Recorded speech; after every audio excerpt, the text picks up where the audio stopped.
بلاول بھٹو اس وقت امریکہ کے دورے پر ہیں، اور بلکہ میں سمجھتا ہوں پچھلے 6 مہینے سے تو نہیں، 3-4 مہینے سے تو وہ دور پر ہی ہیں، اور ان کے بارے میں خبریں بھی بہت گردش کر رہی ہیں۔ کل ان کی پریس کانفرنس میں خود تھا، اور وہاں پہ بہت سارے سوال اٹھائے گئے۔ افغانستان پاکستان کے بارڈر کے حوالے سے بھی سوال اٹھائے گئے، پاکستان کے اندرونی حالات پہ بھی سوال اٹھائے گئے۔ تو آج ہم اویس سلیم صاحب سے تجزیہ لیں گے کہ بلاول بھٹو صاحب جو ہیں وہ اس وقت امریکہ میں موجود ہیں، اور پچھلے 2 مہینے پہلے بھی یہاں پہ موجود تھے، ابھی بھی یہاں پر موجود ہیں۔ تو یہ آخر کون سا مشن لے کے چل رہے ہیں؟ کیا چیزیں یہاں سے حاصل کی ہیں؟ انہوں نے صرف اپنی آواز پہنچائی ہے، ہمیں ابھی تک کوئی ایسا سرٹن نمبر نظر نہیں آیا ہے کہ $10 بلین، $5 بلین کی امداد مل گئی ہے۔ جی اویس سلیم صاحب بتائیے کہ یہ اتنا لمبا مشن ہو گیا ہے لیکن شاید کچھ اس طرح مل نہیں رہا۔ دیکھیں عاصم، آپ نے ٹھیک اشارہ کیا، اور اس طرح کا سوال میں نے دیکھا کہ بلاول بھٹو صاحب سے اس پریس کانفرنس میں بھی ہوا جس کا آپ تذکرہ کر رہے ہیں۔ وہ جب یہ کہتے ہیں کہ میں وزیر خارجہ ہوں اور میرا کام ہے باہر کے ملکوں میں جانا، باہر کے ملکوں سے رابطہ رکھنا، اور ملک کے اندر داخلی صورتحال کو دیکھنے کے لیے وزیر داخلہ ہوتا ہے، یہ بات ان کی ٹھیک ہے، اس کو مانا جا سکتا ہے۔ لیکن اس کے ساتھ ساتھ جو ہے وہ ہمیں یہ بھی دیکھنا ہوگا کہ جب یہ پوری دنیا میں جاتے ہیں، مثلاً کئی ایسی میٹنگز ہوتی ہیں جیسے اقوام متحدہ کا جو اجلاس ہے، یا اس طرح کے اور بڑے بڑے فورمز ہیں دنیا میں، وہاں اگر وزیر خارجہ جاتا ہے تو ظاہر ہے آپ کی ایک ریپرزنٹیشن ہوتی ہے۔ لیکن بہت سارے ایسے معاملات ساتھ ساتھ ایسے بھی چل رہے ہوتے ہیں جو خارجہ سیکرٹری کے لیول پر، یا آپ کے جو سفارت خانے ہیں ان ملکوں میں، ان کے لیول پر وفود کے تبادلے سے، ان اہلکاروں کی آپس میں ملاقاتوں سے طے ہو سکتے ہیں، اور وہ وزیر خارجہ تک تبھی پہنچتے ہیں جب کوئی چیز ایسی ٹینجبل صورت میں سامنے آ جائے کہ وہاں جا کے وہ کسی معاہدے پر دستخط کر سکیں، کوئی چیز اپنے عوام کے لیے سامنے لا سکیں کہ جی دیکھیں،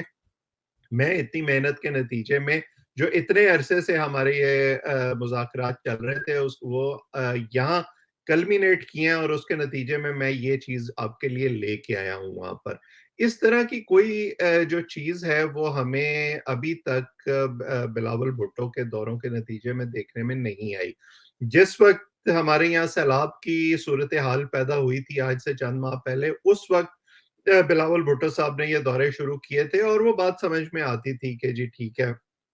ہمیں اس وقت دنیا کو ہمارے یہاں جو ایک انسانی المیہ جنم لے سکتا ہے اس حوالے سے سینسٹائز کرنے کی ضرورت ہے۔ اگرچہ اس کے باوجود وہ بہت سے ایسے ملکوں میں بھی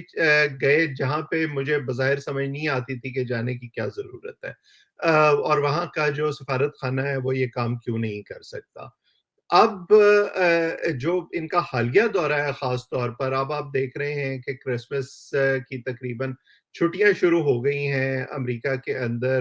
جو ملاقاتیں انہوں نے واشنگٹن ڈی سی میں کی ہیں، یہ واشنگٹن ان کے دورے میں پہلے سے شیڈول نہیں تھا، اس کو بعد میں ایڈ کیا گیا۔ وہاں پر ان کی جو امریکی وزیر خارجہ ہیں ان سے ملاقات نہیں ہو سکی، انہوں نے جو یو ایس ایڈ کی چیف ہیں سمانتھا پاور، ان سے ملاقات کی، نائب وزیر خارجہ جو وینڈی شرمن ہیں ان سے ملاقات کی، اپنے ہم منصب سے ملاقات نہیں ہو سکی کیونکہ وہ اسکیجول میں موجود نہیں تھی۔ اور ان ملاقاتوں کے نتیجے میں جو وہ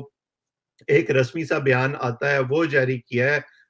امریکی محکمہ خارجہ نے، خاص چیز جو ہے وہ سامنے نہیں آئی۔ تو میرا خیال ہے کہ مجھے کسی حد تک مجھے یہ لگنا شروع ہو گیا ہے کہ بلاول بھٹو صاحب ان دوروں کو شاید اپنی پرسنل پروجیکشن کے لیے اور ایک وہ جو اپنا سیاسی قد کاٹ بڑھانے کے لیے بھی استعمال کر رہے ہیں، کیونکہ بہرحال وہ جہاں بھی جاتے ہیں، جس سے بھی بات کرتے ہیں، اپنی مرحومہ والدہ کی وجہ سے انہیں ایک ہیرنگ تو ملتی ہے، انہیں ایک پذیرائی ملتی ہے کہ جی یہ بے نظیر بھٹو کے بیٹے ہیں، وہ گفتگو کرنا جانتے ہیں، اپنی بات کو پہنچانا جانتے ہیں، بڑے آرٹیکولیٹ ہیں اس حوالے سے، انٹرویوز اچھے دیتے ہیں۔ تو وہاں تک تو بات ٹھیک ہے، لیکن کیا اس کے لیے اس طرح مسلسل دورے کرنا جسٹیفائیڈ ہے؟ اور اس پر جو سوالات اٹھ رہے ہیں، کیا ہم ان سوالات کو نظر انداز کر سکتے ہیں؟ میرا خیال ہے کہ اب وہ وقت آ گیا ہے کہ وزیر خارجہ صاحب کو یہ جو اب تقریباً 8 مہینے وہ اس منصب پر موجود رہ چکے ہیں، تو اب یہ جواز بھی ختم ہو گیا ہے کہ جی میں نے تازہ تازہ منصب سنبھالا ہے اور مجھے دورے کرنے ہیں اور تعلقات استوار کرنے ہیں دنیا میں لوگوں سے اور اپنے آپ کو متعارف کرانا ہے۔ اب انہیں اگر اس قسم کے دورے کرنے ہیں تو اس کے نتیجے میں کوئی چیز پاکستان کے لیے لے کر آنی چاہیے۔ ان دوروں کا کوئی منطقی نتیجہ نکلنا چاہیے۔ خالی یہ رسمی بیانات جو ہیں اگر یہی آتے رہیں گے تو اس کے نتیجے میں پھر جو اعتراضات ہیں وہ بھی ہوتے رہیں گے۔